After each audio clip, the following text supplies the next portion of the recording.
सीतामढ़ी में पीएम मोदी ने कहा कि कांग्रेस ने सीतामढ़ी समेत बिहार के कई जिलों को पिछड़ा घोषित किया था। उन्होंने इन जिलों को आकांक्षी जिला बनाकर विकास कार्य शुरू किए। सीतामढ़ी में इंजीनियरिंग और मेडिकल कॉलेज खोले गए हैं और इसे रामायण सर्किट से जोड़ा जा रहा है। उन्होंने कांग्रेस पर आस्था का अपमान करने का आरोप लगाया और जनता से उन्हें वोट से सजा देने की अपील की। और सुप्रीम कोर्ट ने बिहार में जमीन की खरीद बिक्री पर एक महत्वपूर्ण फैसला सुनाया है। कोर्ट ने जमीन की रजिस्ट्री के लिए जमाबंदी और होल्डिंग नंबर की अनिवार्यता पर आदेश दिया है। इस फैसले से भूमि रजिस्ट्री में खरीदार और विक्रेता को काफी सहूलियत होगी। बिहार में 2025 के चुनावों की तैयारी शुरू हो चुकी है। पहले चरण में पटना का कुम्हरार विधानसभा क्षेत्र सबसे पीछे रहा, जहां सबसे कम मतदान हुआ। अन्य क्षेत्रों में मतदाताओं ने बैराज चरचकर हिस्सा लिया। मुजफ्फरपुर के मीनापुर में सबसे ज्यादा मतदान हुआ। बिहार का नौजवान पाएगा रोजगार और अपराधी जाएगा जेल। सीएम योगी ने एनडीए प्रत्याशी रोमित कुमार के लिए मांगा वोट।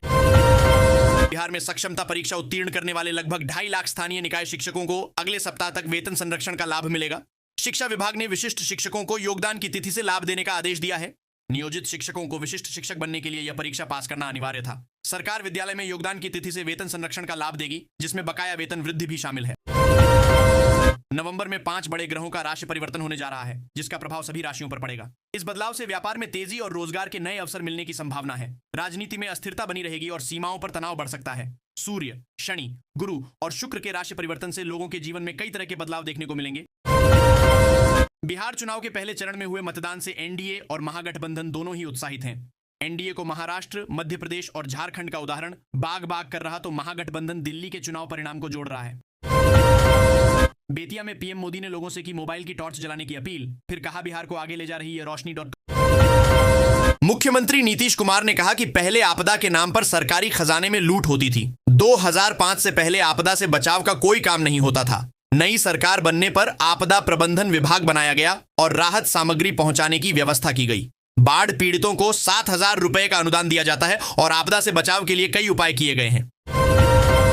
हाजीपुर में एक किशोरी अपनी बहन के ससुराल से गहने और पैसे लेकर फरार हो गई। जीजा ने अपहरण का मामला दर्ज कराया है, जिसमें पटना के एक युवक पर आरोप है। एक अन्य घटना में सदर थाना क्षेत्र से एक युवती भी लापता हो गई है, जिसकी गुमशुदगी की रिपोर्ट दर्ज कराई गई है। पुलिस दोनों मामलों की जांच कर रही है।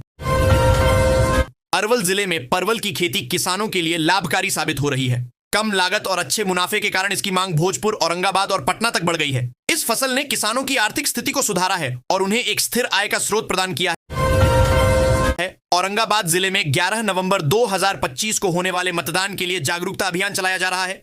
स्वीप कार्यक्रम के तहत बैलेट बिटिया स्टिकर और नारों के माध्यम से लोगों को मतदान के महत्व के बारे में बताया जा रहा है। विकास मित्रों और सेविकाओं ने घर घर जाकर मतदाताओं को जागरूक किया, जिससे लोकतंत्र में उनकी भागीदारी बढ़ सके। इस पहल से जिले में मतदान के प्रति उत्साह का माहौल है।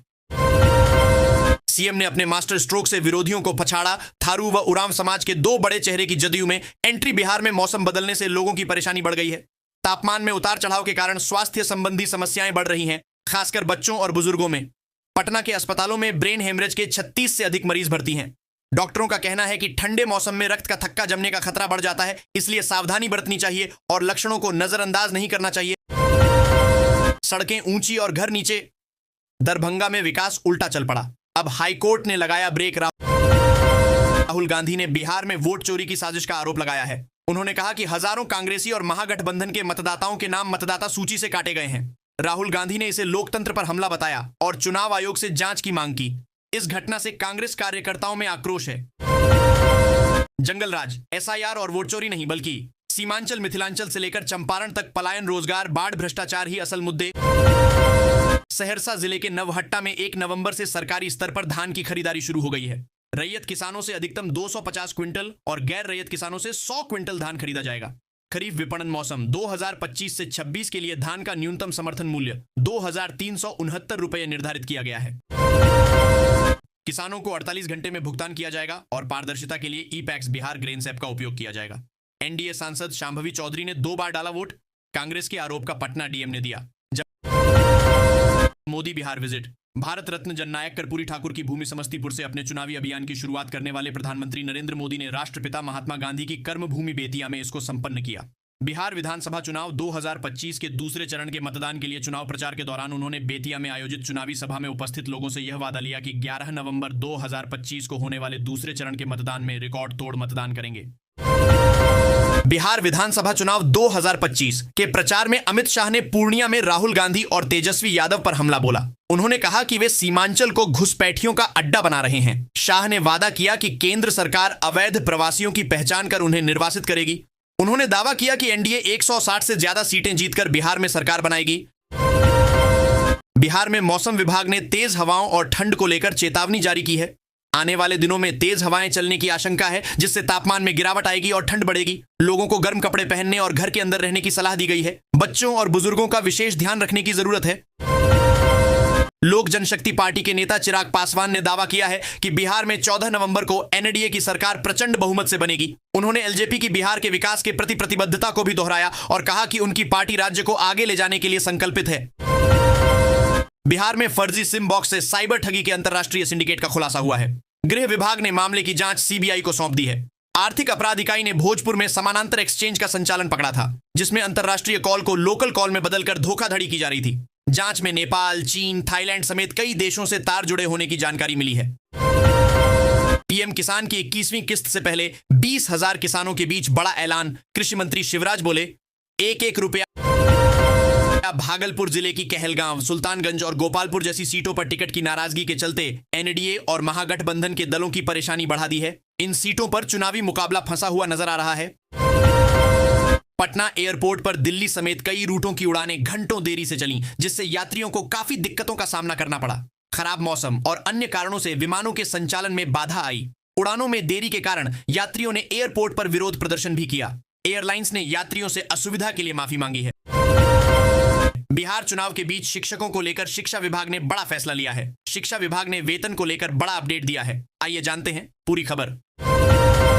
जहानाबाद में आज मुख्यमंत्री नीतीश कुमार और उप मुख्यमंत्री तेजस्वी यादव एक चुनावी जनसभा को संबोधित करेंगे। इस जनसभा का मुख्य उद्देश्य आगामी चुनावों के लिए जनता का समर्थन प्राप्त करना है। सुरक्षा व्यवस्था कड़ी की गई है और बड़ी संख्या में लोगों के शामिल होने की उम्मीद है। दोनों नेता विकास कार्यों पर बात करेंगे। बिहार के शेखपुरा जिले में मतदान के दौरान ग्रामीण महिलाओं ने शहरी महिलाओं को पीछे छोड़ दिया है। उन्होंने पुरुषों से भी अधिक मतदान किया, जो एक महत्वपूर्ण बदलाव दर्शाता है। महिलाओं की सक्रिय भागीदारी लोकतंत्र के लिए एक सकारात्मक संकेत है। बिहार के सक्षमता परीक्षा उत्तीर्ण करीब 2.5 लाख स्थानीय निकाय शिक्षकों को अगले सप्ताह तक वेतन संरक्षण का लाभ मिलेगा। शिक्षा विभाग ने सभी जिलों को आदेश जारी कर दिया है। बिहार की राजनीति में उस समय तनाव बढ़ गया जब तेज प्रताप यादव हरे गमछे को देखकर गुस्से से भर गए। उन्होंने आरोप लगाया कि जय चंदों ने उन्हें उनके घर से निकाल दिया, जिससे राजनीतिक गलियारों में चर्चा शुरू हो गई। तेज प्रताप के इस बयान के बाद बिहार की राजनीति में सरगर्मी तेज हो गई है। वैशाली एक्सप्रेस से पकड़ा गया फर्जी IAS गौरव का नया खेल। शादी के नाम पर युवती से ठगी, व्यापारी से 99 लाख जब्त।